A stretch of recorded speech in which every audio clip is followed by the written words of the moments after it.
Halina't pag-usapan natin 'tong mga idol. Bago pa man magpa-draft sa NBA si Lebron ay inaasahan na talagang magiging maingay ang kanyang karera dahil noong nasa high school pa lamang siya ay halos lahat ng media noon ay nakamonitor na sa kanya at isa din sa dahilan kung bakit maagang sumikat at nakilala si Lebron noong high school ay dahil din sa isang tournament. Kung saan ay meron na talagang isang player noon na madalas na naiuugnay sa kanya noong high school at sinasabing masangat at magaling pa kina Carmelo Anthony at LeBron James ang player na ito. At iyon nga ay walang iba kundi si Lenny Cook na isang high school basketball player noon na listed height na 6'6" na magaling magdala ng bola at kayang pumusti at may shooting sa labas.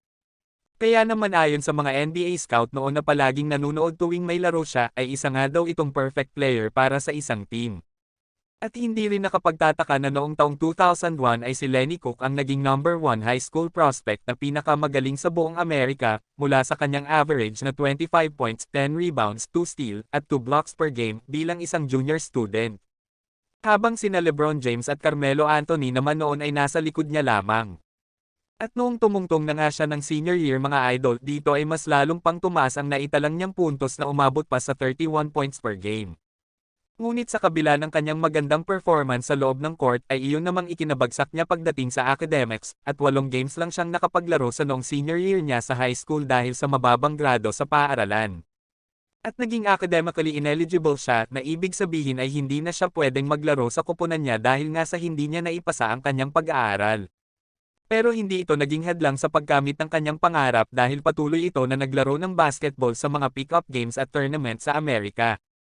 At 2002 nang muling sumali sa ABCD camp si Lenny Cook kung saan siya ang defending MVP sa nasabing camp at marami ang nag-e-expect na siya muli ang itatanghal na MVP. Ngunit dito na rin nagsimulang magpakilala ang batang LeBron James noon at naging magkalaban sila sa camp na ito at naipasok ni LeBron James ang game-winning 3-pointers sa harap mismo ni Lenny Cook. At sa mga panahong ito ay nakuha na ni LeBron James ang number 1 top high school prospect sa Amerika. Naayon din sa pahayag ni Sonny Vaccaro na founder ng camp na ito na nga ang hudyat at simula ng pagsikat ni LeBron James dahil sa moment na yun at ito na rin daw ang pagbagsak ng career ni Lenny Cook sa basketball. Habang si Victor Wembanyama naman na nagmula pa sa France ay naglaro talaga ng buong career niya sa Europe pero nagsimula talaga siyang makilala sa mga social media noong lumipat siya at doon maglaro sa Metropolitan. Dahil noong October 6, 2022 ay nagkaroon kasi ng exhibition game ang Metropolitan vs G League kung saan dito talaga pinipili yung mga batang player na may potential sa larong basketball. At dahil sa maiinit at magandang laban ng dalawang team ay dito rin na-feature ng mga NBA scouts sina Scoot Henderson ng G League at Victor Wembanyama ng Metropolitan, kung saan ay umiscore pa nga dito si Wemby ng 37 points, habang 28 points at may 9 assists naman si Scoot Henderson. Pero ang tumatak talaga sa pangalan ni Wemby ay ang kanyang pagiging shot blocker at sa mismong araw din yun ay sila na ang naging top 2 picks ng NBA drafts para sa 2023. Dito nga din ay tinawag ni LeBron na alien si Wemby na talagang nagtrending talaga sa buong NBA. So kung based naman sa naging performance ni LeBron noong rookie year niya sa Cavaliers ay naging impressive talaga dahil sa unang game niya laban sa Sacramento Kings ay nakapagtala agad siya ng 25 points, 9 assists, 6 rebounds at 4 steals sa kanyang debut. At siya din ang player na humakot agad ng maraming fans after ng isang game.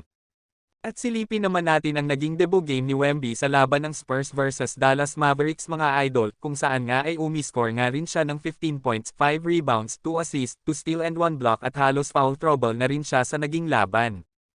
So base lang din yan sa naging unang laro nila sa NBA, si LeBron kasi sa rookie season niya noon ay nanalo din siyang Rookie of the Year, kung saan ay napabilang pa siya sa dalawang Hall of Famer na sina Oscar Robertson at Michael Jordan na may average na 20 points, 5 rebounds at 5 assists per game. At 2005 sa ikatlong taon din na ipasok ni LeBron ang Cavaliers sa playoffs. So ano sa palagay niyo mga idol, kaya bang burahin ni Victor Wembanyama ang mga nagawang record ni LeBron sa kanyang rookie season? Ayon na din sa mga NBA analyst na sobrang hype kay Wemby.